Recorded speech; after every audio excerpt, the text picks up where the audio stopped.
നമസ്കാരം കൂട്ടുകാരെ. ഇന്ന് നമുക്ക് മനോഹരമായ അഡീനിയം ചെടികൾ വിത്തുകളിൽ നിന്ന് എങ്ങനെ എളുപ്പത്തിൽ വളർത്തിയെടുക്കാമെന്ന് നോക്കിയാലോ? ആദ്യമായി നല്ല ഗുണമേന്മയുള്ള അഡീനിയം വിത്തുകൾ തിരഞ്ഞെടുക്കുക.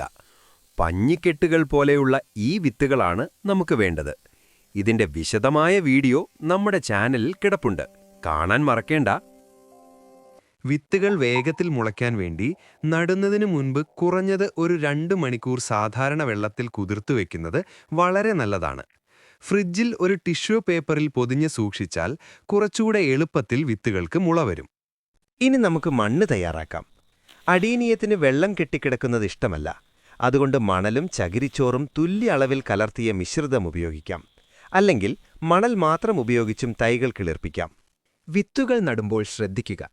മണ്ണിൽ വിത്തുകൾ അധികം താഴ്ത്തി വെക്കരുത്. വീഡിയോയിൽ കാണുന്നതുപോലെ നിരത്തിവെച്ചാൽ മാത്രം മതി.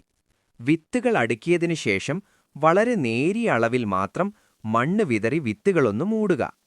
വിത്തുകൾക്ക് മുകളിൽ ഒരുപാട് മണ്ണിടാൻ പാടില്ല.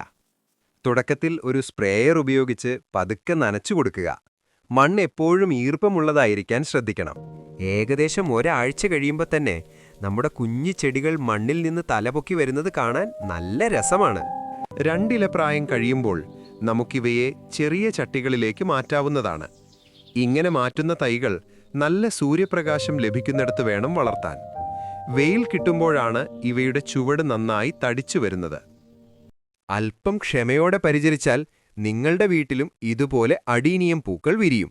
അപ്പോ എങ്ങനെയാ, എല്ലാവരും ഇതൊന്ന് പരീക്ഷിച്ചു നോക്കുമല്ലേ?